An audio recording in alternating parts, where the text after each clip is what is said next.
Good evening, everybody, and welcome back to the League of Europe YouTube channel for round number 6 of Season 7 on F1 2021. My name is Aidan Carter, otherwise known as Carmentis. I'll be taking you through proceedings as per usual in Division 3 on a Saturday evening.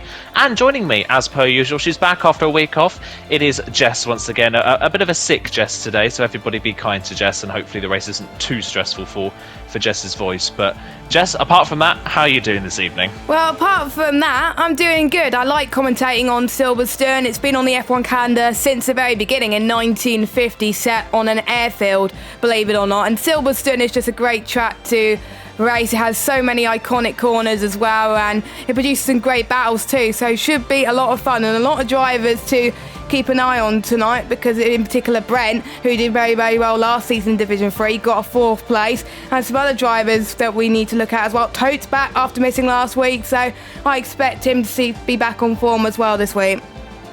Yeah, I definitely agree with that as well. There's going to be a lot of people to look out for. Brent as well, on top of that, has got a qualifying ban for this evening. We know Brent to be one of the top qualifiers in this division, so that is going to be one thing to look out for this evening. The other driver with a quali ban this evening is Bunty, so both drivers will not be setting times in this session. Just going to run you through the championship standings before we get ready for qualifying here at the circuit of Silverstone. RJ, after his 2nd win of the season, is back into the lead of the championship on 66 points. He has a 3-point lead over Rekurik. Tope still holds 3rd despite missing last week's race. He is 10 points behind Rekurik and 13 off the championship lead. It is Luke in 4th position, who seems to finish 4th pretty much in every race and is 4th in the championship at the moment. Dari is 5th ahead of Brent in 6th. Cam K 7th, Passe 8th, Old School 9th, and Miami rounds off the top 10 after his first race as a full-time driver last time out in Monaco. So yeah, RJ back on form. He's obviously picked up his first win since the first round of the season, and J. Cole obviously was moved up before the Monaco race, and with RJ's win and Rekurik in 2nd, it's really put a new spark into this championship, hasn't it? Yeah, it makes it more unpredictable really as well, and the fact that we don't know who's going to win each week is going to be quite interesting as well, because the drivers won't know who would do well in particular circuits. But some people are probably relieved to get Monaco out the way after last week. There were quite a few incidents last week. That's why RJ benefited from the race win, because he was one of the only drivers to not get involved in the incident. But RJ was actually, I spoke to RJ about his thoughts about the race. He likes the Silverstone track, he just doesn't like it on the game. So he is a bit less confident than he was last week in Monaco, but at least he got another race win under his belt as well. And Rekurik as well wants a clean race tonight and some points, but he doesn't feel too confident about this track, and RJ just wants to put some work in for tonight. But as a relief for the drivers, as it is for ourselves, it's currently a dry qualifying session. It may change come the race, but at least we can see a nice dry Silverstone, which is quite common actually, because last season we had, last season in real life, it was nice and hot and sunny. So it's replicating that, isn't it? Yeah, it is replicating that. I'm just going to spoil everybody's evening here. It looks like we've got a full wet race on our hands. Ooh. Yet again. Division 3 have been pretty unlucky with weather this season, haven't they? It's come and gone so far this season, and yet again, they're going to have some weather interference in this race, I think for the 3rd time this season in a race, if I'm not mistaken. So that's half the races seem to be weather affected. So I wouldn't be surprised if we see a lot of people waiting it out for a minute as they just sort out their setups for a potentially full wet race. And that throws a completely new... Well, it throws a new dynamic into qualifying, doesn't it? We know qualifying at Silverstone tends to be very close at the best of times. It is now crucial to be at the front of the grid here in this session, isn't it? Because it is so difficult to overtake in the wet. Yeah, it is as well. Now, I hope these drivers have put some practice in the wet, because they have been quite unlucky in terms of wet races like Portugal, for example, where it's kind of changeable conditions. But I don't think it's going to be changeable conditions here. We're going to see most people on the soft compound tyres for their runs. But for some people like J-Luke and Passe, I'm questioning a little bit why they're going on to... they're not going on to mediums, they're going on to softs. I'll go on to a tyre instead of best. There we go. J-Luke's on the mediums, Passe's on the softs. They don't really want to be touching the mediums around there for their few runs, because they have 3 runs to do it in, and they're not going to be using it in the race, touch wood. So it makes sense. Just get all your runs done on the soft tyres. I'm sure people have put in some practice anyway as well. I've already had 5 drivers out on the circuit, as I do agree. They are making sure their wet setup is to perfection as well. Obviously, J. Cole, who was promoted to Division 2, did quite well in the wet. Another driver who was very close in the wet in the last wet race we had was Portugal with Recurric as well. He was so close to be getting that race win, and he's probably quite relieved that it's going to be a wet race for him as well. But he's wanting a little bit more luck on this side for him this race as well, so watch out for him. And obviously, we got a few qualifying bans. They're just probably disappointed that its correct race has come when they got a qualifying ban, but they shouldn't be involved in incidents, so there we go. But we're seeing Chill on the bar reserve drivers. He's just started his lap as he heads towards Brooklands. We'll see how he does as he makes his way towards Woodcote now as well. And he's wearing a nice helmet in tribute to the conflict that's happening at the moment with Ukraine and Russia, so don't be surprised to see a few drivers wearing a similar style of helmet tonight, but it's a nice tribute to see. Yeah, it is a really nice tribute to see, like you say. So we're going to keep riding with Chill for the rest of this lap as he heads up to the famous Maggots and Beckett's complex in this session. You can already tell the car's a little bit understeerier for that Mercedes. He's not looked quite hooked up on this lap. He just touches the grass coming through Chapel. So 103.6 by the end of the second sector. We're looking for around a 2.9, 2.8 by the end of the second sector, maybe for pole position. So Chill not quite on the money at the moment, but we've still got plenty of time in this session. He will be the first person to get a time on the board. Still a lot of people sat in the pit lane. We've got 6 cars still in the pits at the moment, so a lot of drivers waiting for their runs, and Chill having a lot of understeer through the first part of the club corner, and it's a 27.6 first time on the board. That will not be anywhere near pole position. Expect a lot faster times than that. More people coming to the end of their runs now. Recurric is on a run. He's invalidated his time though, interestingly, so Recurric's first run in this session is null and void at the moment. RJ's just started a run, and I think Luke is just coming up to start a run. Luke, one of the favourites here this evening. He's been consistent so far this season. He's picked up 1 podium. He's picked up a couple of 4th place finishes as well, and he's known to be very fast around Silverstone, so he could be one to look out for this evening. Darry, of course, another one as well, picked up another podium last time out when he could have potentially won that race after a contact with Recurric. Recurric's teammate HY is on a lap, but he's also not looking too fast in the middle part of the lap. A 3.7 by the end of the second sector. Passe's gone across the line and is the first person into the 26, is 7/10 faster than Chill at the top of the timesheets. That's not really a surprise. We're expecting times, probably even with a modified setup, to be in around the mid 26s, you would say.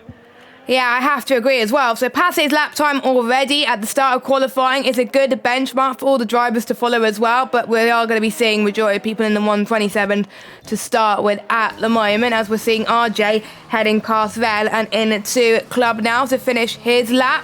He wants to replicate what he did in Monaco, but again, he's not too confident. Up to the line, he's in second place at the moment, just 3 or 4 attempts shy of Passe in P1. We've got an AlphaTauri and a Red Bull coming towards the line very soon, trying to see which AlphaTauri it is. Mats, he comes up to the line. We'll see if he improves on his finish from last week.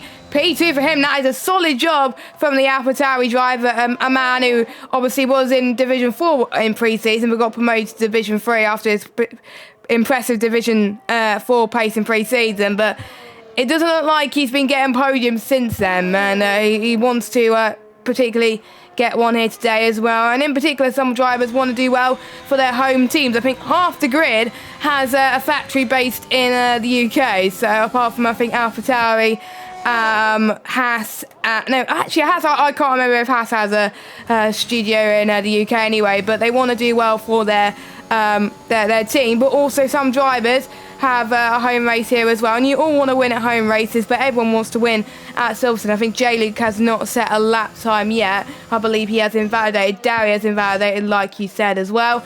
Let's see what Tote does as well. He's got a little bit of a toe potentially from Miami coming up now, because I think Miami is on the lap as well. Hopefully they won't get in each other's way at the moment.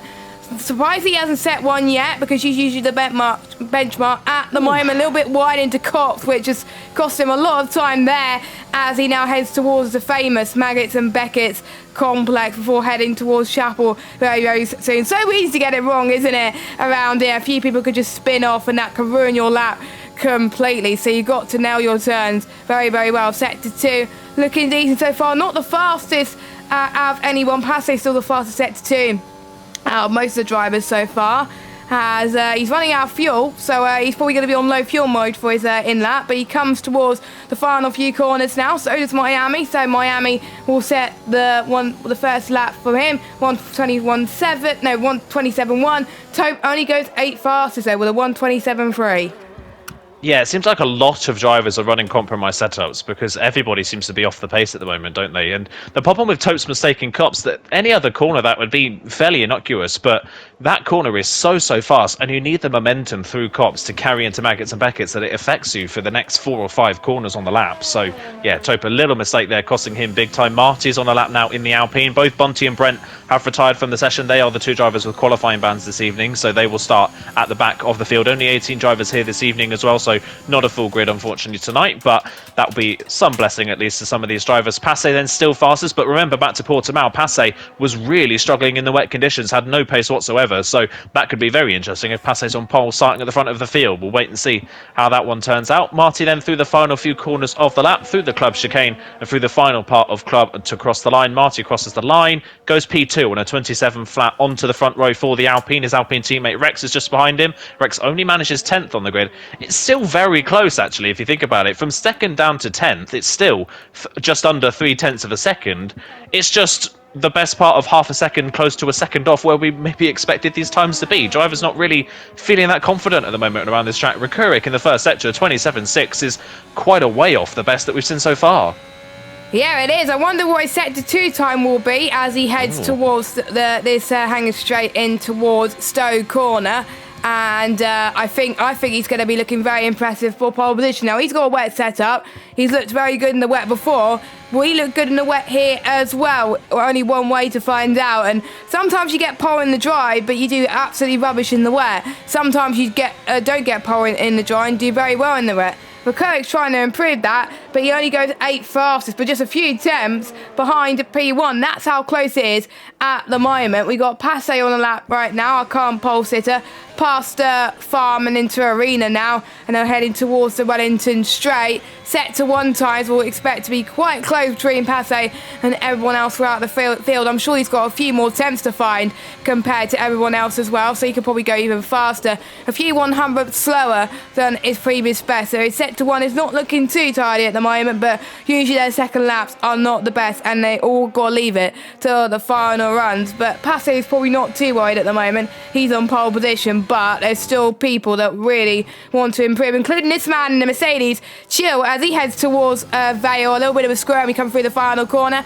Can he get pole from Passe? No, he can't. Only 3rd fastest, and a few 100ths slower than Marty in P2. Just look at the gap between P2 all the way down to P5. It's separated by less than 100th of a second. Yeah, it's incredibly close, isn't it, between those 4 drivers at the moment. Really close times. Chill as well. That with a slight mistake in the exit of club, so there's still more time in that Mercedes lap. Passe is invalidated through Stowe. He was near a 10th up by the end of the lap, but has invalidated by running wide. That's one thing to note as well. We are got track limits to look at this evening. Got track limits at Cops, Stowe and the final corner of club. So look out for that this evening. Any drivers running wide could get penalised. Passe seems to be going again on the same set of tyres, but of course that won't make any difference in the race because it's a wet start, so they can get away with doing that if they can find the pace. Luke hasn't improved in the first sector. Matt's coming up to the end of the first sector split, has found a 10.5 in the first sector, so Matt's has got a good first sector under his belt. We'll see what the AlphaTauri driver can do. Like you mentioned, not had the best of seasons so far. White's just improved up to P7 on a 27.1, so it is still incredibly close throughout the field. Only one driver at the moment in the 26s. If you're just tuning in, that is likely because the majority of this field will be on wet setups. It's looking like a full wet start to this race. RJ across the line didn't improve on P9 for the time being, so not the best of sessions so far for the McLarens. We're still running with Matt's, but Matt's quite heavily offline there in the second part of Beckett's as he runs across the second sector split and has lost a bit of time in the middle part of the lap compared to his best. He's still up on his time, and this could put him back onto the front row. Old School crosses the line, goes P7. He goes 1,000th of a second faster than YHYY. It is incredibly close at the moment. We know it's close at Silverstone, but this close is ridiculous. Matt's then coming up to the line. Luke just in front of him on the road will cross the line. Luke now goes to the top by 2,000ths of a second. Matt's crosses the line and goes third, also on a 26.9. The top 3 separated by 28,000ths of a second, and the front 2 separated by 2,000ths of a second. we keep saying it couldn't get any closer, and then it gets even closer. It's so close throughout the field at the moment. Only Camke and J-Luke really are the ones out of position at the moment. Camke 2/10 off the back of Rex, and J-Luke not with the time on the board at the moment. So throughout the field, only 4/10 covering the top 14. I think that just shows that a lot of people after Monaco want to have better races, and they've been practicing. You can tell they've been practicing. Is this F1 esports or this is LOE? I think this is LOE, but imagine what this is the gap we see in F1 esports and the top tiers on PC in major leagues as well, which is very, very great to see. As Tope now, he's going to try and look to see if he can get within about 2/10 of everybody else. I'm just seeing old school YHYY's time. They set exactly the same time as well, which I have to say is quite incredible. I just saw someone else improve on their time as well, up into P4, which makes things even more closer. Only 1,000 of a second separate between first and second, which is absolutely crazy. So I wonder what Luke did, which Passe didn't do. Probably maybe a lift through Cop's corner potentially. I don't know. We don't know what the drivers did to gain extra 1,000 as well. Luke's found even more time, 1:26.7. He is on a roll right now. We'll see if Tope can match that and get to the 1:26, as he can, with a 1:26.665. Puts him on pole by 8/100ths of a second. I knew he had some form. We just had to wait for it, didn't it? Yeah, we just had to wait for it, like you said. I was about to say, Tope looked like he was about to blow everybody out of the water, but Luke has put in a solid time as well on his second lap on that set of tyres. So those two are now starting to lead the way at the front. Tope, yet again, strong in qualifying. Miami is on a good lap at the moment as well in the other Aston Martin. He comes around the final corner, puts it into third position, 11 thousandths behind his teammate, but they're now getting towards the mid-26s where we expected pole position to be. We're still yet to see the best from the likes of Passe and Mats. Their times were set on their first runs. They've not improved on their second runs in qualifying so far. Rex is on a lap in the Alpine, but he's invalidated and is diving into the pit lane. So no time on the board. And J-Luke has just spun through the final corner and crashed across the line. So what was a fairly solid lap on a set of mediums, a 27.7, he's just hit the wall and crashed out. And Tope has just spun and crashed at Cops on his in lap on the way into the pit lane. He's got no front wing and has gotten away with it, but a few drivers spinning out there, interestingly. J-Luke across the line, and that is, well, 3 drivers out of the session now. Yeah, because don't forget, if you just joined us, Bunty and Brent have qualifying bans, and J-Luke won't be able to set a lap time on the sock compound, the tyres, which means you'll be starting lower down with a track in the wet around it. It has very low visibility. I had a full wet race on the last game, and it was absolutely awful, the spray as well. You can barely see. So ideally, you want to start as close to the front as you possibly can, as Miami will make his way to the pit. Interesting enough, Old School has gone for an out lap nice and early as well, wanting to set his lap very quickly, which strongly suggests he's probably going to do more than one lap on these tyres. Like you said earlier, Aiden, you can't get away with that due to the fact you're not going to be using it in the race, so why not go out early, get a few laps in, and then if your first lap doesn't go to plan, then at least you've got less fuel to do your final run in, and you're more than likely going to be going faster. So maybe your first lap could be a banker lap, and the second lap could be your final push lap. Marty has gone out now as well, and interestingly to point out as well, these drivers got to get a move on, because the pit lane loss around here is pretty much a lot more compared to other circuits. I mean, the only other circuit that's more than Silverstone is Singapore, I believe. So, yes, that's going to be interesting in terms of strategy, but in terms of qualifying as well, if they're not out now, then they're probably not going to have time to have maybe 2 laps in it. Most people are probably only going to have time to have 1 lap in, which is okay, and that's what we would expect in dry conditions, but it's going to be wet conditions in the race. So, ideally, 2 laps will be okay, just so you can have some confidence in your back pocket if you get 1 lap in, for example. So pretty much everyone is going out now, and loads of people have got to improve, in particular Rex and Cam, who's not within the 5/10 of everybody else. But I've got to say, Recurric's out of position as well. He wants to be up there as well if he wants to have a good race in the wet like he did in Portugal. I would say RJ's out of position. Pretty much quite a lot of people are out of position. Chill as well in 8th position. Let's see if he can find. He only needs to find a few tenths. Most people just need to find a few tenths. That's it. This is going to be a nail-biting end to this qualifying session. You don't want to miss this. No, you don't. Old School then onto his lap now. Hasn't improved in the first sector and has got a little bit of traffic in front of him on the road and he's immediately backed off. But the good thing with that is that Mark has given himself enough time to go again. So Mark can get round to the line in time to start his final run in the session. Marty has started his final run in the session. RJ and Rakurik, our top two in the championship, are also on to their final runs in this qualifying session then. And of course, like you said, they are out of position at the moment with third in the championship in Taupe at the front and fourth in the championship, Luke, in second. So those two on the forefront at the moment, but Rakurik has found nearly 2/10 in the first sector alone. So already an improvement so far from the Haas driver in the first part of the lap. What can RJ do in the first sector on his run then through the first sector split? And he has found a 10th.5 as well. So they're both improving at the moment on their times. Marty as well, I think. No, he's 7 thousandths down, but his first sector was pretty solid to begin with anyway. Rakurik will be then the first person to finish this qualifying session. One of the Aston Martins is leaving it very late to get to the line in time. I doubt they will get to the line in time, if I'm completely honest. There's only about 15 seconds left in this session and they've got people in front of them waiting to go for their final run, so it's going to be very, very close in time for Miami. I think will be the last person to cross the line and I don't think he's quite going to get there. Rakurik then through Stowe and then heading up to the Vale and Club Chicane. Time has run out now. Miami does cross the line just in time, so Miami gets across the line ready to start his final run. Rakurik around the final corner and up to the line. He goes from 13th to 4th, so a good improvement from the Haas driver. Where does RJ fit into this? Has RJ found any more time? He's 0.3 of a second up by the middle sector split, so he could be going up to where Rakurik is on the grid as well. RJ around the final corner. He now takes 4th by 0.3 of a second, so the top two in this championship very, very close. They're both out qualified though by YY. Rex crosses the line to go onto pole position by 0.4 of a second. Across the line next is Chill. He goes P6, somehow splitting RJ and YY. Topes on the lap has found some time in the first sector at the moment. We've got more people coming to the end of their runs. I think Darry's going to be the next to cross the line in the Williams. He's only 1,000th up on his time though. Darry's been strong in qualifying all season, but so far this evening doesn't look to be that strong around Silverstone in this qualifying session. Around the final corner comes the Williams car and up towards the line goes from 11th to 7th, so finds a bit more time. Next is Alt Maverick across the line in the Red Bull, only 12th on the grid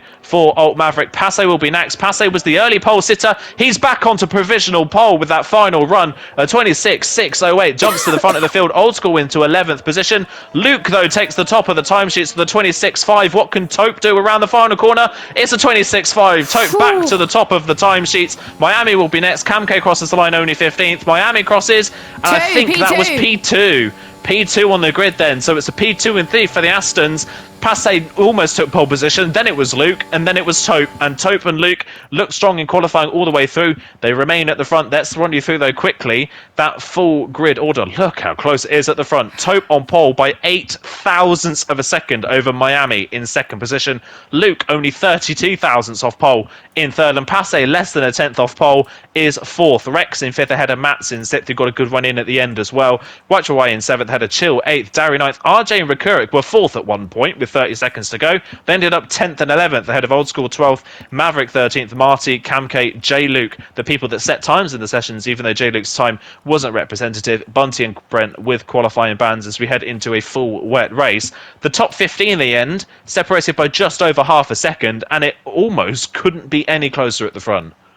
Yeah, Taupe on pole position, continuing where he left off in the last race before Monaco, because he wasn't here in Monaco, so I expect him to do well here as well. But a good result from the Aston Martins in the qualifying session, in particular Luke as well. I think Luke is well overdue a race win this season, and I think he's probably potentially going to get one here at a wet Silverstone. Not as wet than I was expecting. I thought it was going to be even more wet, but at least it's just a little bit of a sprinkle of rain. But I do see that there's going to be full wet tyres in the garages right now, so it's not going to take too long to decide the strategy. Potentially they could zero stop this around here, because full wets could last the entire race according to the data that I have, but I don't think people would try that. But I think there was a few people that tried it this season already, almost did it but did not pay off, so we'll see what they can do with 5 seconds left to go on the clock as well. And I think a majority of people are absolutely gutted that it's going to be wet, of course. And for Old School, I was speaking to him as well,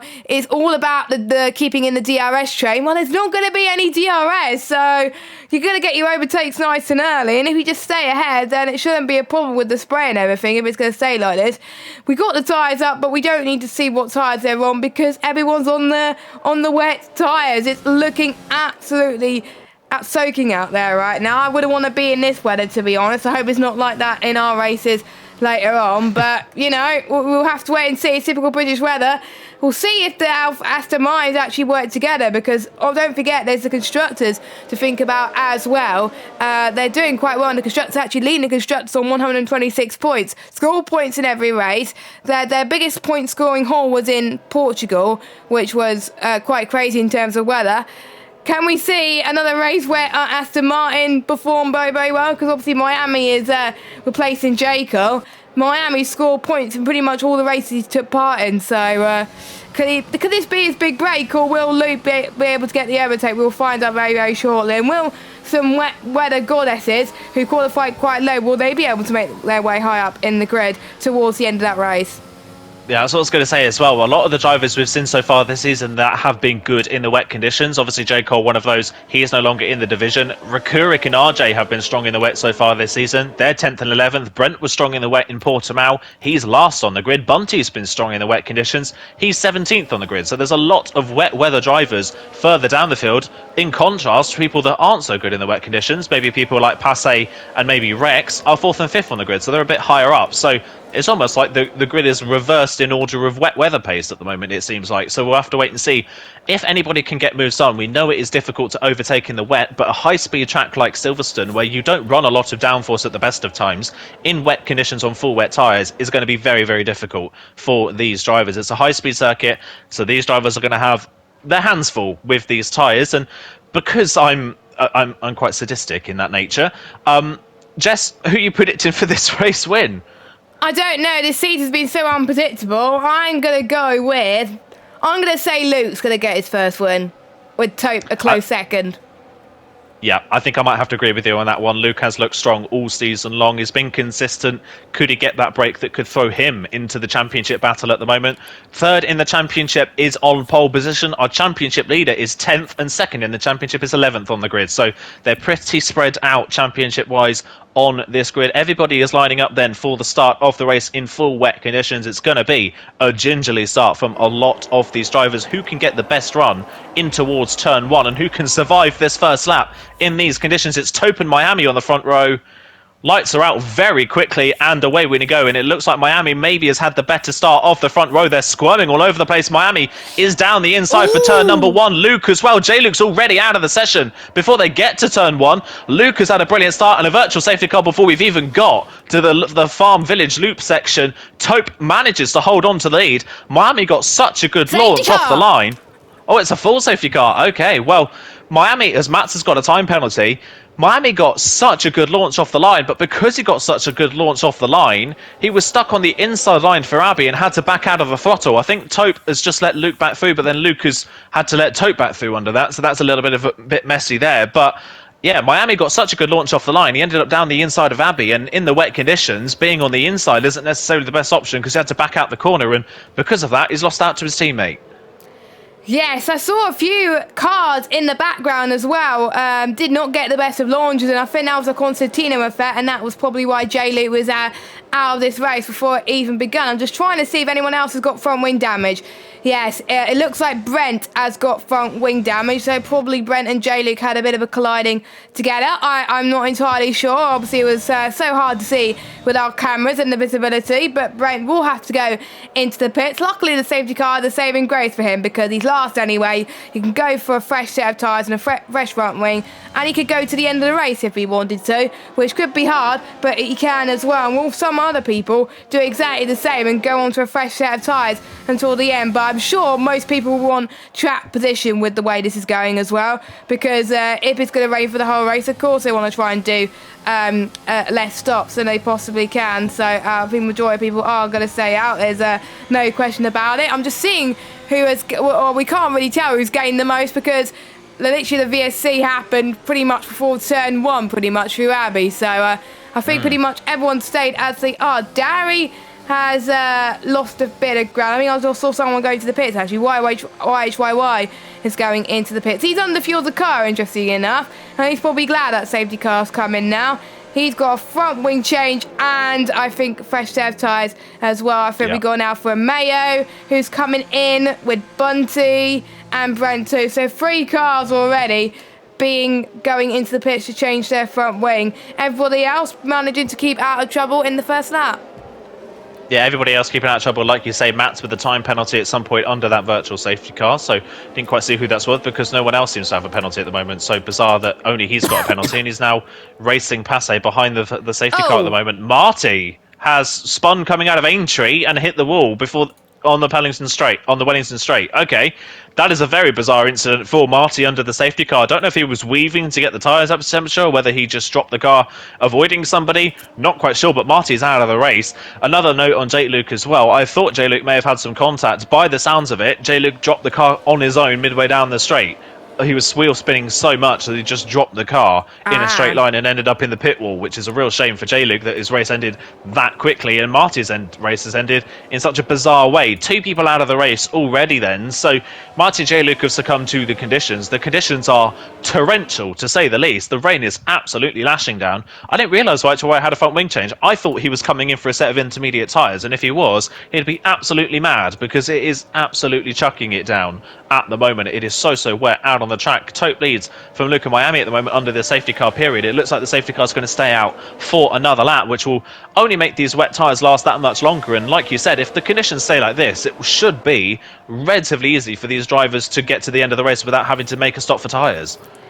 Yeah, indeed, and I think we're just seeing more people gonna probably potentially be a bit more cautious in the safety car restart coming up because it's just hard to get to grips with the wet conditions in Silverstone. They got to warm their tyres in the wet. There's no question about it. It gets so cold at the start of the formation lap that if people are not weaving to get tyre temperature, that's what causes the wheel spin, and that's probably what caused J-Luke to retire from this race because he didn't warm his tyres enough as well. So we'll keep an eye on the ones who are not weaving as much because they may not get the best of start and get too much into their tyres, or maybe they warm their tyres enough and that will probably mean that they can have a good launch off the line very soon. Everyone has caught up to the safety car, so I think we will be having a safety car in this lap very shortly as well. So we'll start to see people's true paralysis in the wet conditions, and I think we're gonna see Toe just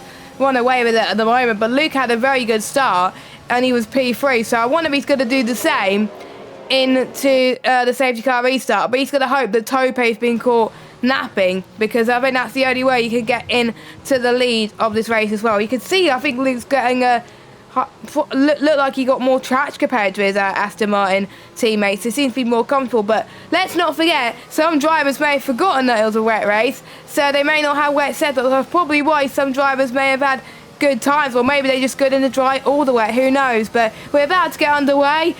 It's hard to predict who we think is going to get off well in this restart. So we're down 2 drivers already. Brent and Bunty, obviously, they gain position regardless because Marty and J-Luke have retired. So the only way to go is up for them as well.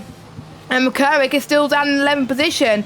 So McCurrick, he's got to have an almighty start and replicate his Portugal pace. But we'll see what happens. It's starting to get a bit lighter in terms of visibility. So the rain may ease off. We don't know. Safety car still... Oh, yeah, it is. Safety car's in this lap. So, Tope, it's all down to him now. Yeah, all up to Tope for the safety car restart. Does he back off and cool everybody's tyres down, or does he keep the pace up? It looks like he's backing off a little bit. We'll wait and see when he decides to go. Of course, the pit entry for the safety car is well before the Vale Club chicane, so he can go quite early if he wants to. The safety car's pretty much already out of the way. Then Tope is the controller at this restart. 70 miles an hour through Stowe Corner. Got to make sure that you're not speeding up and slowing down before the start of a restart here. Taupe still keeping them nice and slow, coming up to the Vale and Club Chicane. Not gone yet. Is he going to go for the traction out of the chicane, or is he going to wait until after the chicane? I think he's just about to go now. Yes, he goes coming out of Club, and Luke's reacted fairly well, but everybody's so ginger on the throttle through the corner, and Luke's, oh my word, Luke that was so having close. a massive snap out of the final corner and just keeping out of the pit wall. That was a big odd moment there from the Aston Martin. Everybody through turn 1 at the moment so far safe and sound. Mats is on the back of Passe thinking about a move into the village corner, but isn't quite close enough on the back of the Ferrari to go up into 5th position, so stays in 6th for the time being. Chill's right behind as well. Everybody is about ready to get going now at this restart. Bunty's the one trying to make a move down the inside of Aintree, but backs out of it before he gets to the corner, and that's going to put Brent on the back of him now. Brent's going to have a run down the Wellington straight. Can Brent get past his other qualifying bandmate in this race down the inside? It's going to be late on the brakes. He kind of sideswipes the Alfa Romeo into the corner.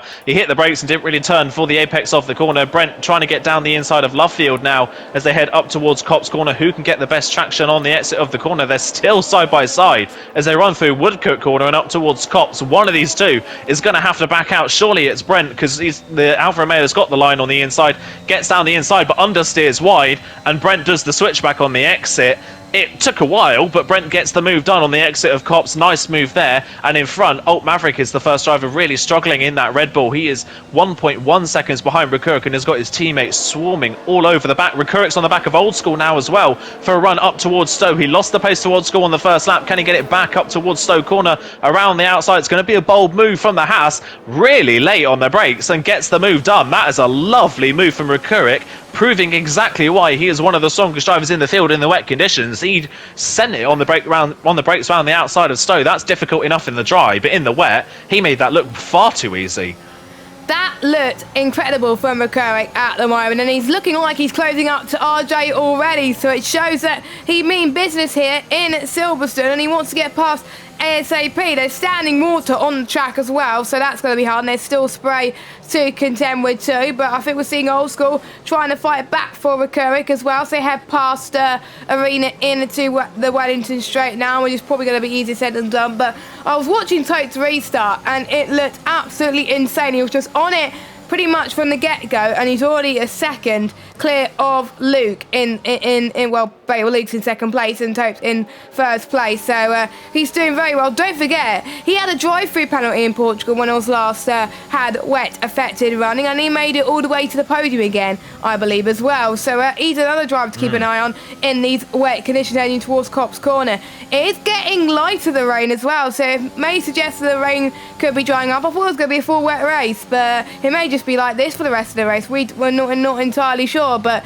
we're starting to see Luke doing quite well as well, pulling away from his teammate. But actually, I think Luke's got more traction compared to Taupe right now. I wonder if Taupe's struggling a little bit, or if Luke's just found the pace and warmed up his tyres. We don't know. As we head towards Stowe Corner, not quite close enough, but Passe could try for a move up the right-hand side into Stowe, which he does not. He backs out, but I think he's going to go for a brilliant attack, maybe into Vale. Nope, he does not do that either. So I have to say, fair play to Rex. He hasn't made hardly any mistakes so far, and he's into 4th place. He desperately needs some points for this later stage of the season, because there's some races where he has performed very well, and I wasn't expecting him to do well around this track in the wet, but he must have been practicing, I'm almost certain, doing a great job so far. But I can't call it at the moment. We think Taupe was going to dominate, but Luke's just found some more pace all of a sudden. Yeah, it's starting to come back towards Taupe. Miami seems to be struggling. Chill's struggling a little bit as well in 7th. One person who isn't struggling is Rekurik. He's passed the other McLaren of RJ and is up into 9th. Rekurik is flying and is immediately onto the back of Darry. I just said it was difficult to overtake in the wet. Rekurik is proving me wrong at the moment. He is making it look very easy. One thing to note, the light rain coming down. I wonder if this is causing some of these drivers just to overheat their full wet tyres at the moment. We're seeing drivers come and go in terms of pace. One is Taupe, because Luke is now onto the back of the Williams. Miami's dropping pace at the moment, and Passe is all over the back of Rex. So I'm wondering if these drivers are just struggling with the temperatures on these wet tyres. Rekurik is thinking about a move into Copse on Darry, but isn't close enough. Can he get the run out of Copse up towards Maggots and Beckett's? Not quite close enough, but Rekurik looks so much more confident in these conditions than anybody else. His teammate passed Camke as well earlier on in the lap, so both Haas cars looking strong in these wet conditions at the moment. Brent's on the back of Camke as well, so it's kind of ebbing and flowing throughout the field at the moment as to who wants to be fast. Recurric wants to be fast. He's going for another move at Stowe, possibly on Darry this time around. Can he go around the outside of the Williams driver? There's not really much of a gap there, and Recurric decides not to go for the move. Stays in ninth for the time being, but gets a brilliant exit from the corner. Is he going to try and go around the outside? He backs out of it, and we've got our first pit stop. It's Rex into the pit lane. Surely that's for a set of intermediate tyres. It looks more lighter than it was at the start of the race, and there's less standing water, so it's a no-brainer, I think, for Rex as well. Get the stop out of the way. We're seeing McLaren getting ready to put their driver into the pit stop. That is Old School, who's also going on to the intermediate tyres, I believe. Yes, it is Inters for them. Could this be a almighty game changer for these two? Could they have pulled a strategy masterclass here? We'll have to wait and see, as I think we're starting to see people start to struggle more on these wets, because the tyres are heating up a lot because they're on the wrong tyres. There's hardly any standing water at the moment. So yeah, just go on to the intermediate tyres, and if you're RJ, that's good news that your teammate is pitted just now as well, because you don't have to worry about the double stack. You're going to lose so much more time staying out on the full wets than coming in with your teammate, I believe. So you just got to take the chance and send it and go into the pits, because otherwise you're going to see the likes of Rex and Old School be in front of you when you least expect it. So we just got to keep an eye on that, as we're starting to see Darry get all over the back of Chill into the Maggots and Beckett section. You don't really want to be going for a move there in the wet conditions, but they're deciding to stay behind for now. So we've got a yellow flag. That is Bunty, I believe, who's had a bit of a spin, but I think he's managed to get back, as I think we're seeing Darry make the move on Chill. Yes, he does. He keeps the right-hand side. Recurric as well is also in this fight as well. It could be free of res heading towards Stowe corner. We'll keep an eye on Recurric if he goes and tries to get to the middle, but no, Darry and Chill almost made a bit of contact there, and I'm surprised not many people have gone into the pits. They're staying out on intermediate tyres. All the top 10 are staying out. YHYY staying out, Brent staying out, Cam staying out, so is Bunty as well. Well, Bunty will probably have to go into the pits anyway, because he is struggling for grip at the moment. But you can already see Rex has found more time on Bunty, and Rex is pitted. So surely that means people going to the pits. Rex, I think on the next lap, if we see fastest lap Inters, that will mean, the people on the wets made the wrong decision. But we'll find out. We'll see what it is for him. As Bunty's out of the race, who tied in the pits. Not really that surprising. But I'm just looking at Rex's set to 3. He set the fastest set to 3. But RJ and Chill is having a battle for the Wellington Straight into Brooklands now as well. Can he go for a cheeky switchback? Does RJ as well? Almost clips Chill a little bit there as they head towards Luffield and Woodcote as well. Runs a bit wide as well, but RJ holds his line there. Can he get the move done in the most trickiest corners in Silverstone? He does at the moment, but Chill wants to fight back heading towards Cops Corner. This is amazing battle in between these two as well. And I have to say that was a brilliant move from RJ there, and he's ahead of Chill for now. But Chill wants to get past into Stowe Corner to be ahead in the pit stop, so that's going to be very, very key. And we're going to keep an eye on Luke as well, because he's also closing up on a two-toe. You can see Type is still doing quite well, and the red light is for the Raiders, not for the ERS, for those of you that are get bit confused. Nobody's going into the pits for Inters. Miami is in as well. I think Chill's actually going to try and get a move. We're going to try and get a move on Chill, actually. Into Vale, into Club, but Chill's going to fight back as they head towards the final corner. A little bit of a love tap, but Recurric says, thank you very much, that's an easy move for me. And Recurric is up into P6 already in this race. Recurric is looking feisty at the moment as he tries to get past RJ into turn 3 heading towards Arena. And wow, look at that send from Recurric. He was late on the brakes there, and he does it with ease as well. Can Chill get both of them? No, he does not. Recurric has gained 2 places in a couple of corners. That is insane from the Hassman. He's loving these wet conditions. He is, and one thing to note there, Rex, 2.5 seconds faster than our race leader on that last lap. It's intermediate conditions. I am utterly baffled as to why the top 4 have not reacted to the pace of Rex at the moment. Rex is absolutely flying on his intermediate tyres. Old School is only half a second behind Miami, and Miami was 4th. Rex here is going to be in the net lead with this undercut in this pit stop. Rex has timed this pit stop to perfection, and none of the other leaders in this race reacted, interestingly. So they're all going to get undercut here big time by Rex, and they could all get undercut by Miami and Old School in this process by playing it too safe and staying out too long. Rekurik did fall behind Chill initially and RJ after a little bit of contact with the Mercedes and got past the pair of them, but their fighting has cost them big time as well. So I think Rex here could be into a pretty comfortable race lead as Tope comes into the pits. Luke's in, Passe's in, Mats is in as well. All four are in. But I think as Tope gets a speeding penalty, that is crucial for his race. If there's no other stops, that could be costly. The problem is, Rekurik gets a speeding penalty as well. YHY is staying out. He's biting the bullet. He's staying out on the wets. He's continuing on. The problem is, all four of our leaders are in. I think they've left it too late. Rex is going to be comfortably in the lead of this race, surely, as he comes through the Vale and Club Chicane. Well, YHY is in the lead because he's the only one that didn't pit, and of course he would have had to have double stacked behind his teammate. Out of the pit lane, Tope, Luke and Passe come. Rex a 38.8. Look at the lead he's got. He's gone. He is miles ahead. The leader's left it too late to react. Rex is in the net lead. There we go. We were all so shocked as to why everyone else didn't bite the bullet and Miami go as in well. with them. Miami is in second position.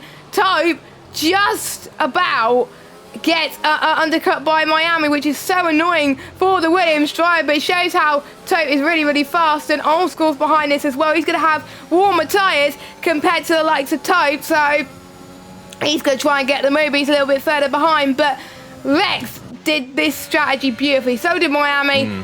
Old School almost, but to be fair, Tope's a fast driver anyway, so to be fair, Tope timed that pit stop almost to perfection. If it was a lap before, I think Tope would have got the lead from Rex. But since it was a lap after, that was why Rex got the race lead. Not gonna lie, even Miami's ahead of Tope. That's how the undercut is so powerful. Just looking at the gap, 10 seconds to YHY and Rex, but 5 seconds between Rex and Miami, and another about 6 seconds to Rex and Tope. So I think YHY has probably realised he made the wrong decision. YHY is staying out, my man. He's probably seeing something that we are not here. Is he going to dry up? Is he waiting until the dry period? But if he is, it may be too late. We don't know. Or is he going to get conditions going to get worse? So he wants to stay out on the wets. I don't know what to do at this point. It is a bit tough to call at the moment. But at the moment, Rex is played that very, very well. But if YHY has to pit again with everyone else staying out, he's in trouble. Yeah, he is in trouble at the moment, isn't he? He's really taken a risk by staying out this long. He's lost 1.5 seconds to Rex in the first 3 corners of the lap. Those wets are dead. They are so slow compared to Rex's intermediate tyres.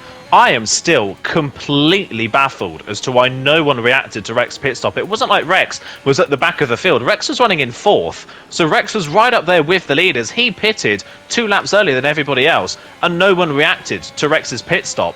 That suggests to me that I don't think anybody's got engineers with them this evening, because they would have noted that Rex was running at about 3 or 4 seconds a lap faster than Camke, who was the last wet runner in that queue of cars.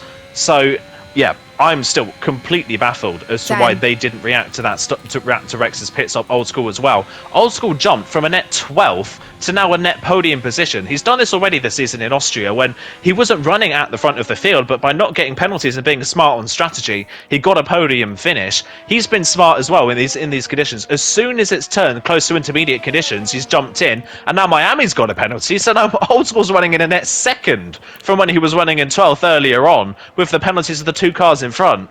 My word, Old School's the biggest gainer from this in terms of position, but Rex here, if he can keep this pace up, which he's doing very good at, YHY's pitted. This is a bizarre strategy from YHY. He is comfortably going to be last in this race with how slow he was on those laps. Rex, if he can take these tyres to the end of this race with this pace, which he's still got very good pace, Rex could be on for his first win in the League of Europe. Tope and Miami are faster, but they're not that much faster. They're only about 3 to 4 tenths faster, and they've both got penalties. So Rex here is sitting in a beautiful position in this race. He is as well, and sometimes you get brilliant one-off performances. I think Rex's strategy definitely is showing why he deserves every credit that he's got in this race so far, but things could all change. It's not over yet. We're not even halfway in this race yet. In about 1.5 laps time we'll be halfway into this. Still anything can happen between Rex and Miami, and even Tope as well. So we'll see what he could do. Rex, he's got a bit of ERS to use as well, so I don't blame him for using it on this back straight as well, because he wants to try and stay ahead of Miami as well. Tope's found a little bit more pace on Miami as we head towards Cops Corner. This is incredible stuff from Tope so far, but again, it's so hard to overtake, and just like he said, YHYY is now in last position, which is a bit of a shame, but he probably thought that it was going to dry up quickly enough. It's still not dry enough, and you just take your bed and lie in it, and that's what YHYY did, unfortunately. But he's been very unlucky with strategy. I think one of those was, I remember Portugal, where it started very dry. We thought he was on the right strategy, go on the dries, he led the race, and then suddenly it was raining again, and he had to go into the pits, and we were absolutely going for him. So yeah, the luck has just not gone his side in these type of races. Yeah, it's just not played for him so far, has it, for YHYY, down in 15th place and out of the points. One thing to note on these intermediate tyres is the people that were fast on the wets now don't seem to be fast on these tyres. Brent, another fastest lap. Brent from the back of the field is now 8th with an earlier pit stop in those intermediate conditions as well. So from a quali ban, Brent is recovering very well at the moment in 8th place. He's looking at the back of Dari for 7th position in the AlphaTauri. So he is now the lead AlphaTauri. Mats was running in a net P5 in this race earlier on. He's now down in 11th, having to serve that 5-second penalty, of course, in his pit stop. So yeah, Brent has done a good job at recovering so far in this race. But like I was saying, those that were the fast on the full wets now don't seem to be that fast on the intermediate tyres. Rekurik is off the back of this battle between Brent and Dari. RJ is really struggling in 10th place. He is 3 seconds now off the back of Rekurik and has got Mats and Chill coming towards him at this point in the race. And the two Aston Martins here are holding drivers up, you've got to say. Miami's holding Tope up. Tope can stick to the back of that Aston Martin very well, but can't find a way through. Old School's running in kind of no man's land at the moment in 4th, and Luca's got Passe, Dari and Brent all very close company behind. So all of a sudden it seems to have switched around, and those that were fast on the full wets now don't have the confidence on the intermediates.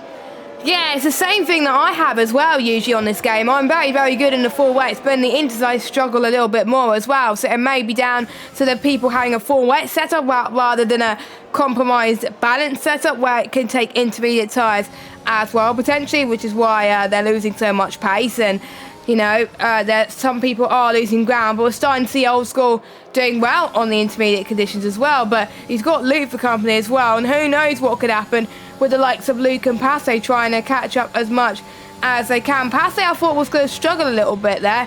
He's not doing too bad.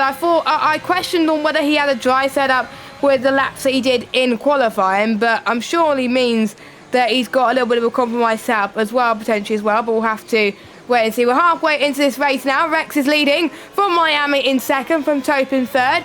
Old School is in 4th position. No moves have been made at the moment, unless you're Brent. Brent has timed his pit stops very, very well as well. Don't forget, he started at the back of the grid, and he's in 8th. Yellow flag, that's one of the Red Bulls. That is Maverick that's had a bit of a moment. I think it's turn 3, I think it was. Yeah, it is turn 3 and 4 that he's lost the car. So he's now down into last place. So YHYY has gained another position in the process, as Tope, somehow he's found a bit more traction than Miami this lap.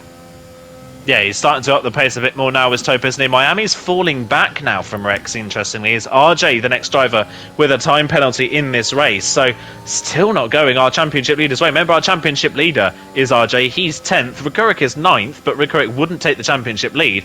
Tope could take the championship lead, but he's got a time penalty to his name, which would drop him behind Old School, Luke, Passe, and possibly Dari at this point in the race as well. So at the moment, it seems like nobody really wants the championship lead going into Jeddah, because they're all not performing at their best at the moment. Rex, what a lap from Rex. Wow. A 37 dead. That is faster than we've seen so far from anybody else. Rekurik was the only one close to that on that previous lap with a 0.1, but Rekurik is now onto the back of a train of cars. Passe's slightly fallen off the back of Luke, but is not under any immediate threat from Dari at the moment. So I think they're just trying to give themselves some space and air to breathe in this race so that they're not burning out their intermediate tyres. It's now a question of whether the intermediate tyres can get to the end of the race or whether it dries up before this race finishes. We don't know. We don't know what the weather's going to look like by the very end. It'd be nice if it dries up, because that would throw another spanner into the works and make another strategy call more well, another strategy call needed in this race. But if you're Rex, you want it to stay like this, because at the moment Rex is comfortably in the lead of this race with a strategy call that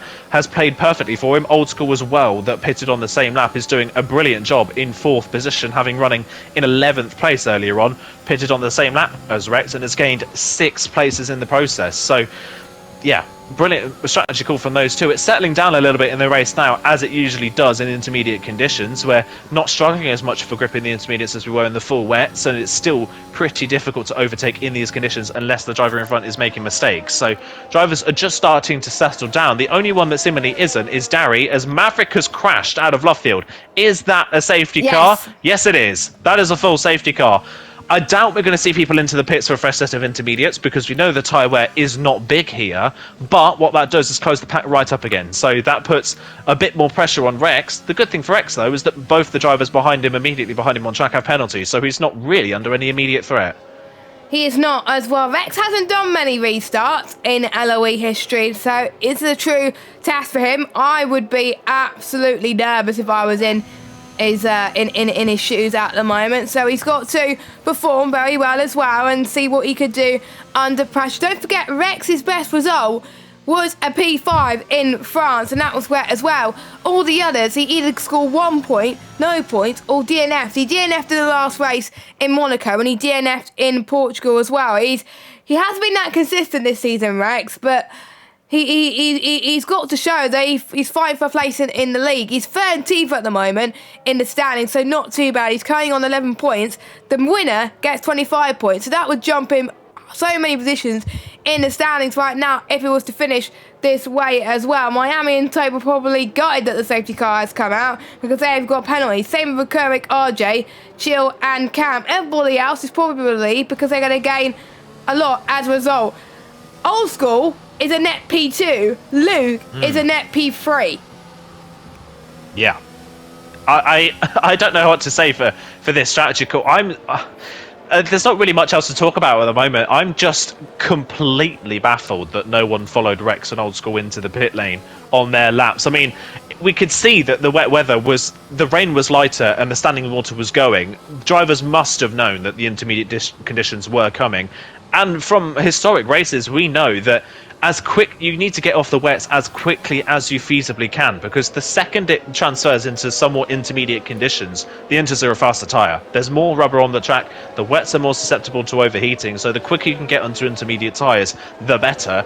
Rex and Old School were the only ones that did that, and then on the next lap, not a single driver pitted, which was very, very bizarre. So, yeah. Brilliant strategy call from Rex and Old School, caught everybody else snapping, and they're now in a great position in this race. And this is the second time this season that Old School has done this on great strategy calls. He's not in position on track to be second, but with the penalties of the drivers in front and a brilliant strategy call, he is now within a shot of a really decent result in this race, which, if Old School wants to still fight for this championship, he really needs, because he is also further down in the championship. He's 9th at the moment in the standings, with only 1 podium to his name in Austria, with 15 points, and in the other 4 races this season, he's only scored 3 points, and that was last time out in Monaco when he finished 10th. So he really needs this performance to get himself up to the top of the championship. And the good thing here for him is that pretty much all of the championship protagonists are not having good races today. No, they're not at this stage, and that's going to provide more unpredictability through this unpredictable season, not going to lie, with people having bad races. It may go down to it may go down to the final race in Abu Dhabi. There's still a long season to go after this race. I think we'll have 10 more rounds. Yeah, 10 more rounds, 11 more rounds to go of this season. So you can't really afford to make any mistakes now. If you make mistakes now, then with how close it is, there's lots of people that are going to gain more, and you're going to have to be left alone just to fight for your own battles, and maybe fight for towards the back positions of this championship, even though there's a few people missing anyway as well. And going into Jeddah as well, it's an unknown track next week as well, so you want to be having a good result here, because otherwise you've got it all to do next week when we head to the end of the first half of the season, really, which is really quite tough for these guys. But you know, you want to get a good result at a track you know, because otherwise you're going to have to do a lot of practice with a track you don't know. Yeah, like you say, we've got a lot of tracks coming up in the calendar that we haven't raced so far on this game in LoE. Like you say, Jeddah. Australia, one that drivers haven't driven a lot on this game, it seems like, as well. The Netherlands, we haven't raced that on this game so far. We didn't race it last season. Safety car is in this lap. Everybody is caught to the back of the queue. We will have 9 laps left in this race when we cross the line. It's Rex leading the way at this safety car restart. Like we said, he put himself in this great position with the strategy call. He's not under any immediate threat for Miami and Taupe. He's got good pace as well out in clean air. So Rex here is sitting very comfortable in the lead of this race, even with this safety car restart. He's just got to make sure he doesn't make any mistakes from this point onwards. When does he decide to go for the restart? He's gone now, just before the Vale Club chicane. So a little bit different to when Taupe went for his safety car restart at the very start. Rex gets going then out of club corner, round the final corner. It's a good restart from the Alpine man, not under any pressure from Miami behind. Is anybody under any immediate pressure? Darry is. Brent's looking down the inside of Abbey on the Williams. Oh, Darry's kind of moving across on the way into turn 1, and Brent had to back out of the move to avoid a collision there.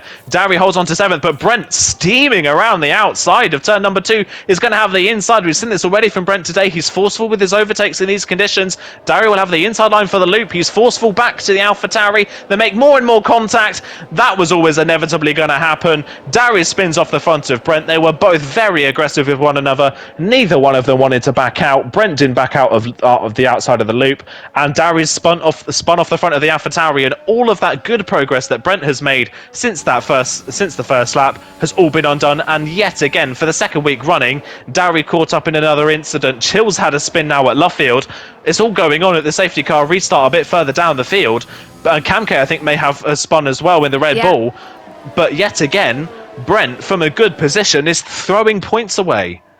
Yeah, he is, which is a bit of a shame as well. Sometimes you got to take risks, but you don't want to take risks like that with how many laps to go of this race, because pretty much the top 12 in LoE, for those of you that don't know, score points. All we need is 2 people to retire and people to get points. Darry is just throwing points away right now, and Chill's gone for another spin again through I've turned 3 no, actually no, through Chapel. Yeah, it's hard to tell with the conditions as it is what corner it is. At one minute it looks like Abbey, and the next minute it looks like Chapel, but you know, 1:36.9 for Rex. We did say a few moments ago that he needs to nail his restart.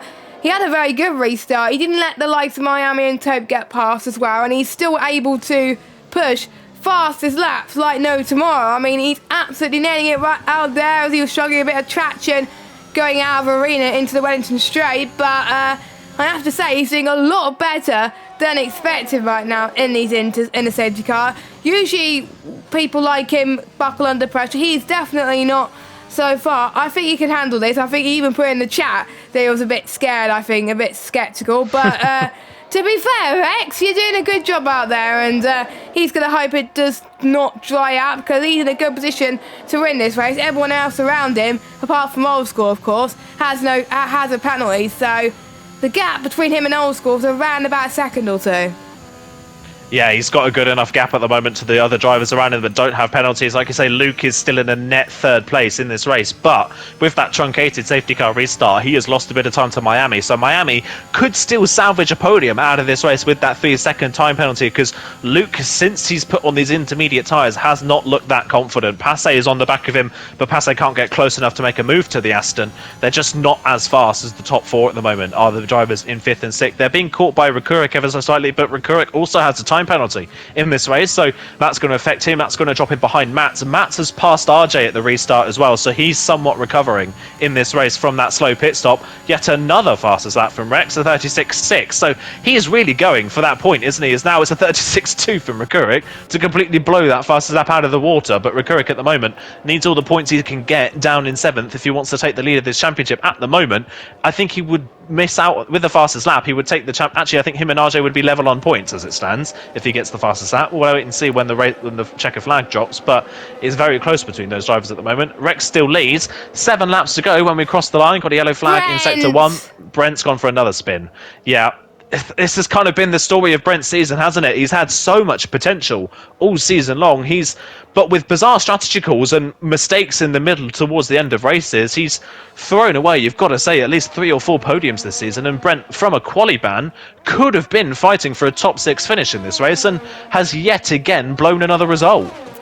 Yeah, he's out of position in the championship as well. I was expecting him to be a lot higher. He's 6th at the moment, but there was a few races this season where he could have got a race victory and he would have been challenging the likes of Tope, Bukurik, RJ for the top positions of the championship, but he's not. So he's got a lot of work to do, does Brent, and he's going to hope that someone makes a mistake, which is highly unlikely. He's going to more than likely be scoring no points in this race, similar to what happened in France, and that's going to be a bit of a shame after not so bad performance in Monaco. He getting 5th place and he wanted to get a podium like he did in Austria, but that's not going to happen. But unfortunately the quali ban has not helped him in either way because he's been involved in all sorts of carnage as well. But I'm starting to see Miami pick up the pace a little bit. I think we're starting to see everybody start to pick up the pace a little bit. Only RJ and I'm trying to RJ and Jacob won races. We are starting to see maybe a different race winner here potentially between the likes of Rex and Miami. Has Miami won a race in LOE before? I think he has. Season 5 springs to mind. Division 3, Season 5. I was racing him at the time, so yes, he definitely has won a race in this championship before, but he took a season out in Season 6. He's back this season, and as a replacement for J. Cole, he's done a good job so far this season.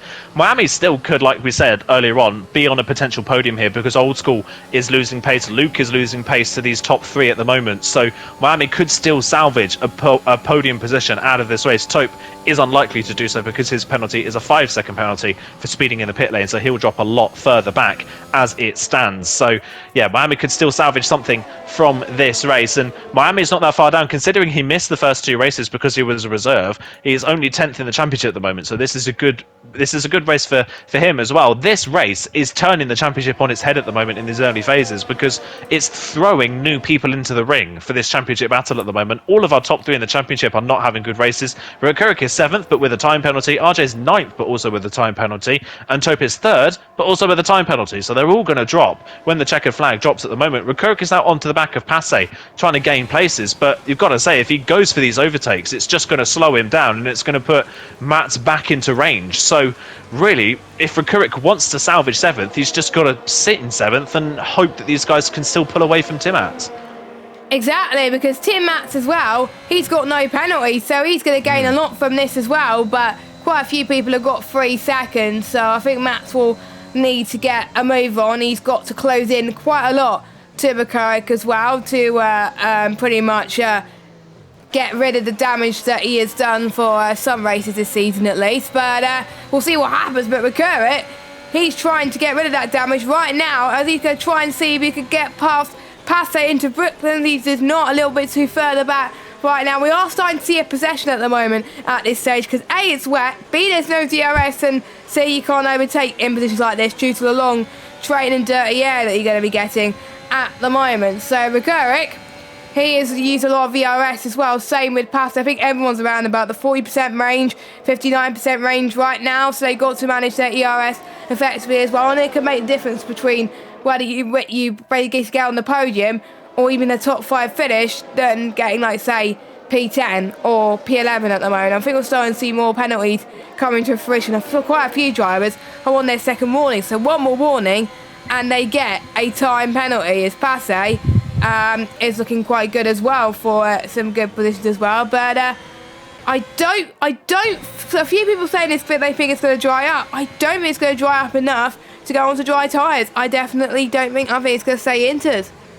Yeah, it looks like that case. Unless it stops almost abruptly in the next couple of laps, I don't think it's going to dry to slick tyres by the looks of things. So this could be how the conditions are to the end of this race. Rex still leads on track. Miami is trying to apply the pressure, maybe trying to force Rex to pick up a penalty so he can then start fighting the Alpine for the on-track lead of this race. Rex, though, is doing such a good job of leading this race and being fast. He's pulling Miami along, and if we just quickly switch to the leader gap here, Miami is only half a second away from gapping Old School enough to remain in second in this race. So Miami, if he can get a bit more pace out of this car in these next few laps, he could still salvage second in this race, let alone a third place finish. He's doing a brilliant job in second place at the moment is the Aston Martin, despite that penalty. Old School's pushing hard to try and keep within that 3-second range of Miami at the moment, but it's getting very, very close to the window where he could drop out of range. Luke is right behind as well. Luke is now completely out of range of Miami, so Luke will not be on the podium as it stands. Passe will not be able to pass Miami either. He will get Tope, but he won't get Miami with this penalty. So yeah, it's the top two in this race. Rex and Miami have looked very good on these intermediate tyres. Tope as well has looked strong, but his time penalties just meant that he can't really do anything in this race. He's just kind of stuck where he is at the moment. So yeah, the top three have looked like the three fastest. You've got to say, even though Rex put himself here on a brilliant strategy, he's had the pace nonetheless. Yes, indeed, and I have to say, one of his best performances so far, and he could be in the history books as well. Remember, there was awards night towards the end of the season. This will be the race that will be remembered for seasons to come in terms of performances in Division 3. He's pulled off a masterclass here as well, and I think people are wondering, why did I not go on that strategy that Rex did? I would have won this race, and people would have challenged Rex. I don't know.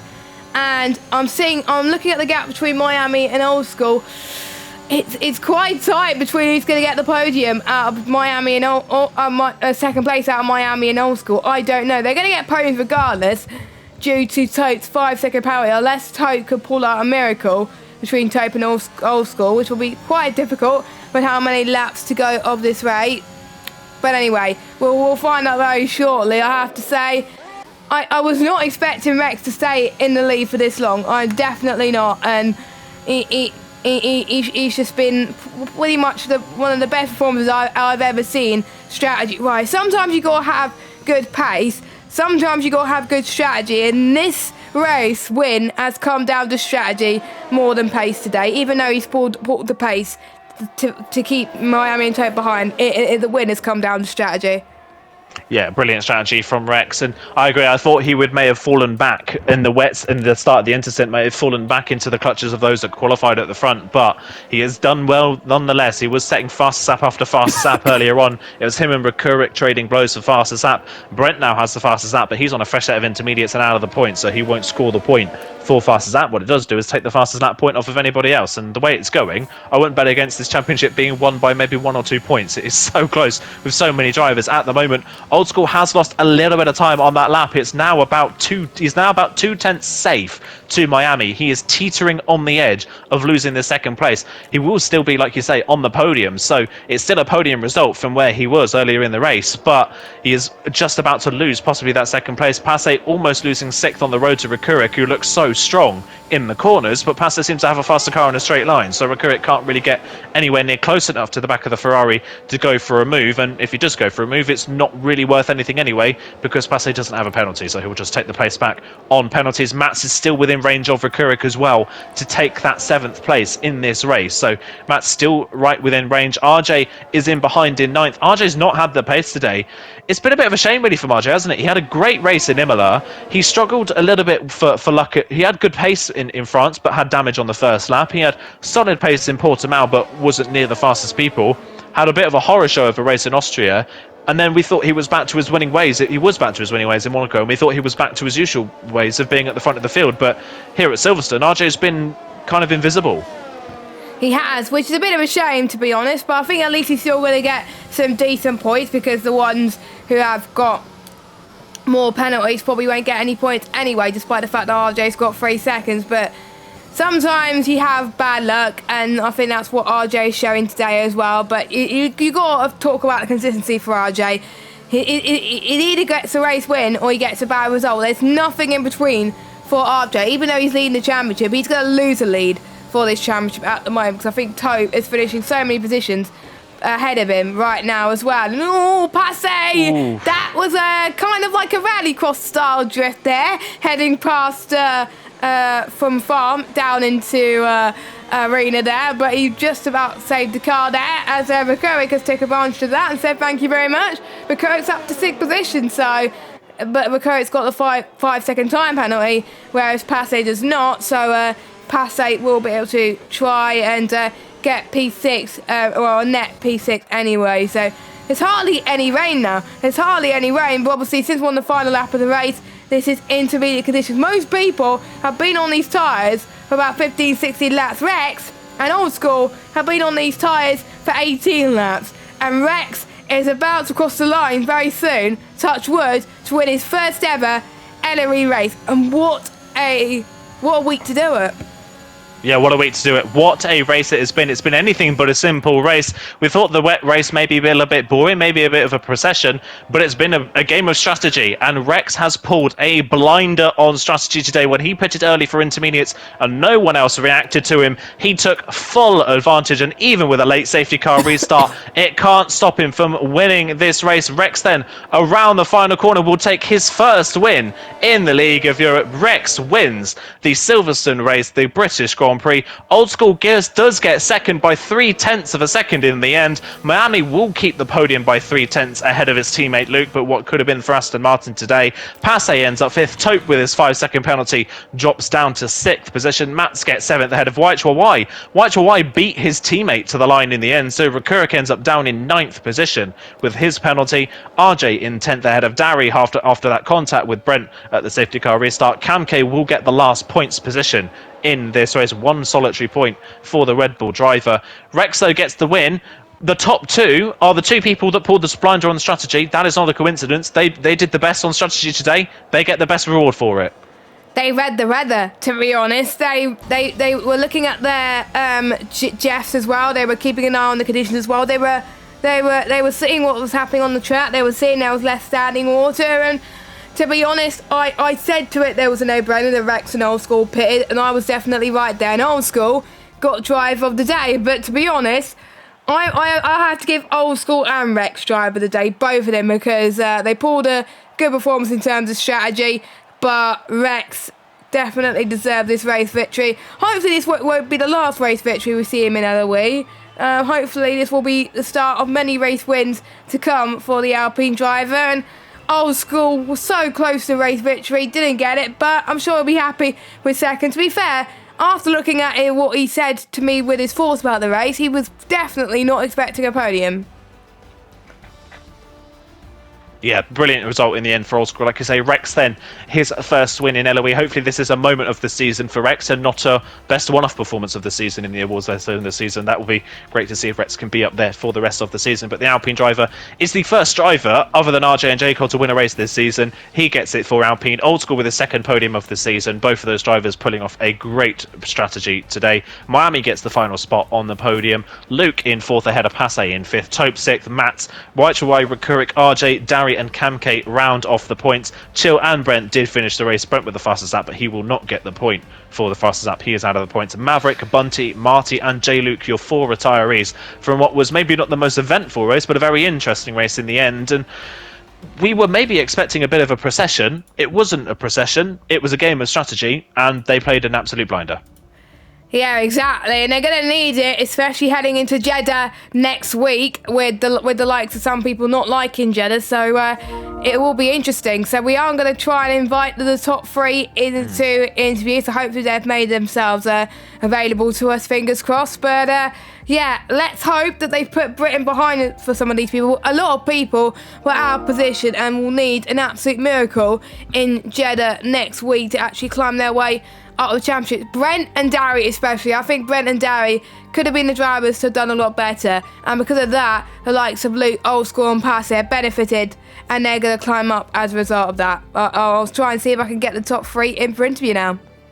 Yeah, it's going to be difficult to work out who's actually going to be leading this championship by the end of this one, because I don't think anybody wanted to by the end of that one. I think RJ will still lead the championship going into round number 7 at Jeddah. However, his championship lead will be the 1 point or no points, and there will be 2 or 3 other drivers now right in the mix for the championship. So it's maybe we've still got the same leaders, but it's all tightening up at the very top of the sheet. Of course, remember Luke with a 4th place finish, and his 3rd 4th place finish of the season. This man ever finishing in 4th, isn't Luke? He's just such a shame he can't really seem to get on the podium on a consistent basis. His only podium at the moment so far was at Portimao this season.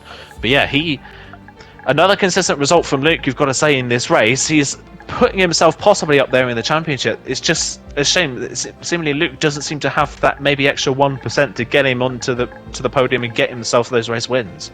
He was almost there, wasn't he? He was almost there. If we pulled up the same strategy as the likes of Old School, the likes of Rex, he would have been up there challenging for the win. But unfortunately, since he pitted the same time as everybody else, that's why he missed out on the podium, and the penalties didn't help either. So a bit of a shame now. Can't seem to find Type on PSN, unfortunately, but I'll try and get the other 2 in. I'm going as fast as I can here.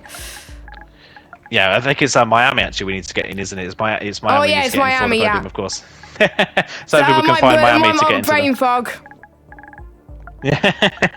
Yeah, the sore throat is travelling up into the head now, unfortunately. But yeah, so yeah, hopefully we can get the top 3 into this race. But yeah, looking for the rest of the season. Obviously, next race is going to be Jeddah. We've already mentioned it, that Jeddah's somewhere that these drivers have maybe not driven before.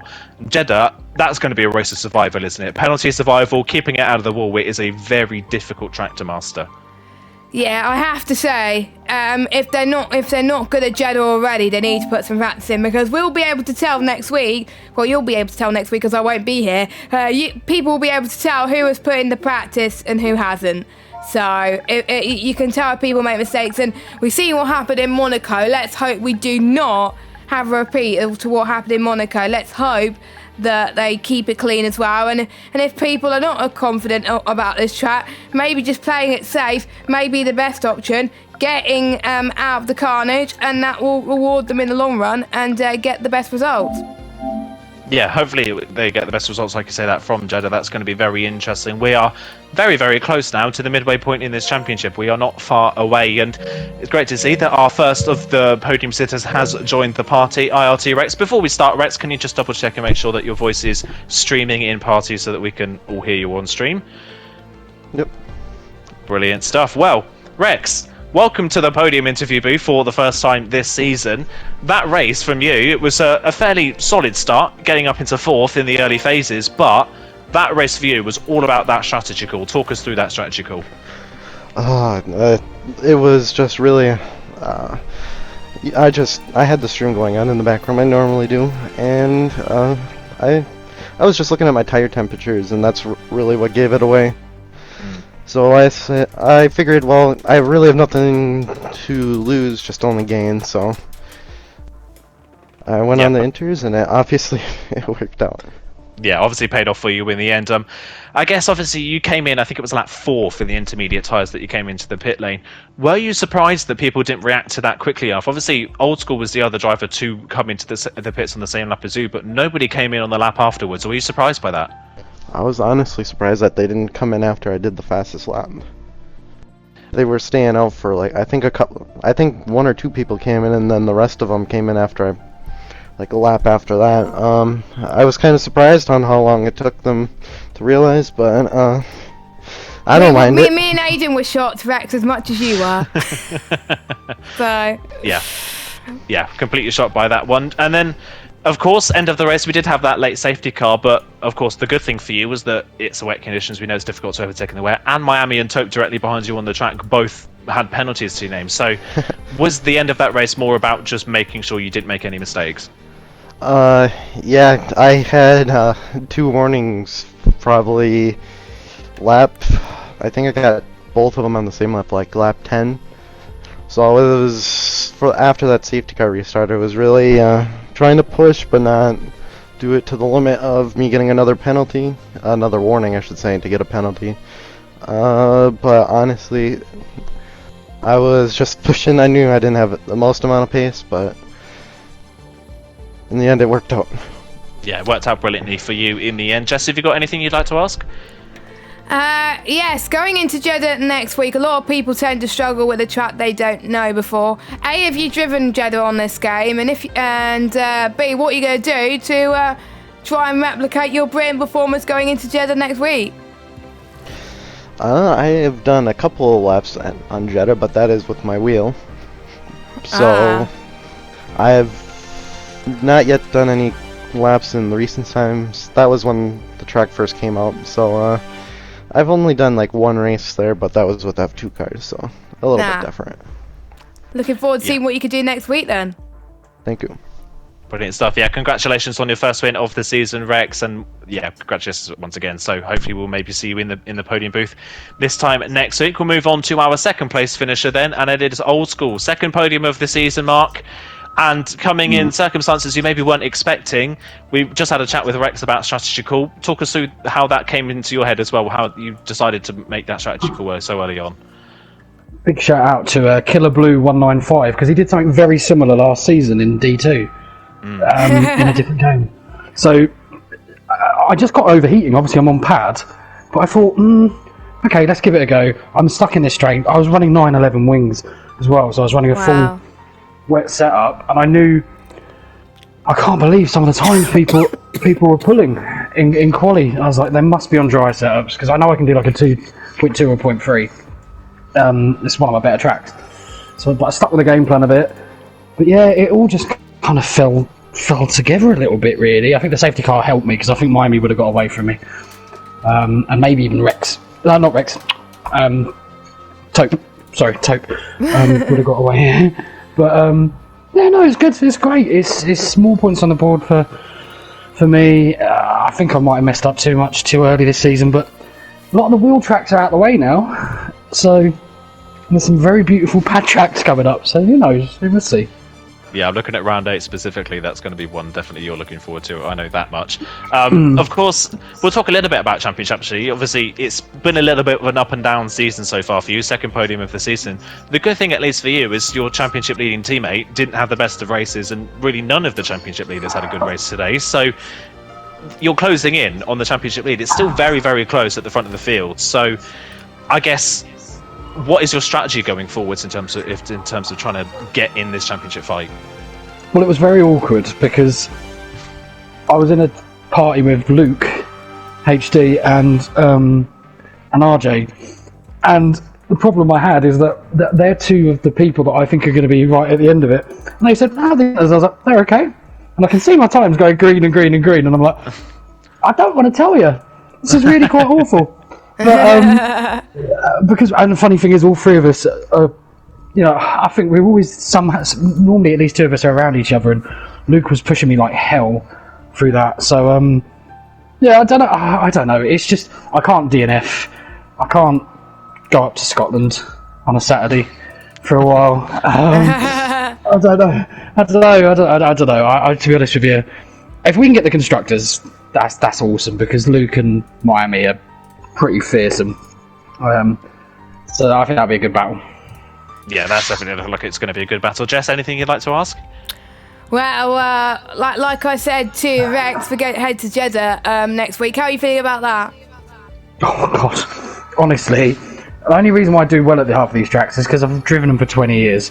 Like, I don't even know I couldn't even drive you around it. It's going to be awful. I need to do a lot of practice, but no, thank you guys. Thank you for commentating. So, always get positive feedback from my behalf on you guys, who's now occasionally in the chat. So yeah, thank you ever so much, and yeah, I hope your voice is better, Jess. I hope so. Fingers crossed. Hope you both have a good race. Thank you. Yeah, thank you. Yeah, thank you very much for that one, Mark. And yeah, congratulations on your second podium of the season. We'll move quickly along to our third place finisher in this race. Miami, your first podium of the season, only your second race as a full-time driver.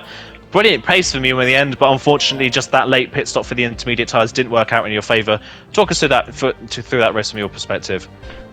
Oh, well, first of all, I was surprised that I was even up there, to be honest. I haven't really Well, I did it a few seasons ago, and it was very close. But seeing the pace of the guys in the previous races, I thought I wouldn't be there at all. But I mean, it was about all I could do in quali, to be fair. But I mean, at the start of the race, I was just happy to follow because we got a bit close in the first corner. Not gonna lie, didn't see Luke go around the outside, so we touched. But I'm really happy we didn't spin or anything. But I was just happy to follow the leaders and see what they would do. But in regards to the switching to the inters, I had Jayco in my ear saying my tyres are probably high. We decided to give it another lap, and I'd seen that Old School and Rex had come in earlier. So it was in the back of my mind, and when I pitted, I was going to do the opposite to whatever they did in front of me. So they didn't pit, so I just decided to pit and go for it, really. Yeah, decided to go for it, and it worked out in your favour in the end. You still got a podium out of it. Of course, the penalty not quite playing into your favour. We saw you pushing the back of Rex towards the end of the race quite a bit. Was that trying to force Rex into a mistake, or were you just trying to get as far away from Mark as possible? It was a bit of both, to be honest. I mean, if I could get close enough and try and sort of make Rex a bit more nervous, then that was great, and then maybe capitalise on something. But and unfortunately, that didn't happen. But you know, I had to think about the penalty, and I think I had the gap going into the last corner, and I outbraked myself slightly too much, nearly hit Rex, and I lost like a couple of attempts. But it's the way it goes sometimes. But still good, I got a podium, which is cool. Yeah, still a podium, like you say, which is cool. Of course, you're still, obviously, there's still a long way to go in this championship. Still plenty can happen. We've still got 11 races left, so you're still right in the thick of that championship battle. Jess, anything you'd like to ask? Well, we head to Jeddah next week, a track where most people do not like and don't like the sound of it as well. What do you think of it? Well, to be honest, I haven't even driven it yet, so it's going to be an interesting one. So I might have to do a few laps if I can in the week just to familiarise myself. But I mean, we'll see what we can do. I mean, everyone's so close in this division, so it's really good to see. So I think I'll just go in there with reasonable top 10 maybe expectations, and let's see what happens, really.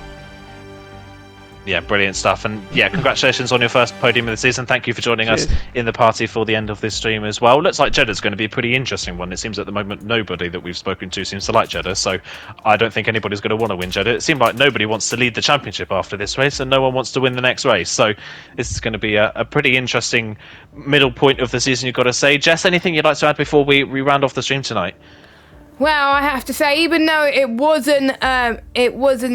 didn't have that many battles, the strategy Kings won the game, and it was Rex and Old School as well, and Miami did a brilliant job with the strategy as well. Pretty much the top three played the strategy right today, and that's why they deserve the podium. Yeah, brilliant stuff from all three of them. And yeah, that's where we're going to round off the Division 3 stream today, guys. Thank you so much to everybody for tuning in. You can tune into Divisions 2 and 5 in about 5 to 10 minutes time for their races at Great Britain, and you can go back and watch Divisions 1 and 4. They took place while Division 3 was going on. Me and Jess, well, actually no, Jess, you've got the week off next week, so you won't be in the commentary booth this time next week. I will be back alongside someone, we'll wait and see, but we'll be back at 6:30 this time next Saturday. But thank you again to everybody for joining us. Thank you to Jess for joining me today, and we will see you next week. Take care and goodbye.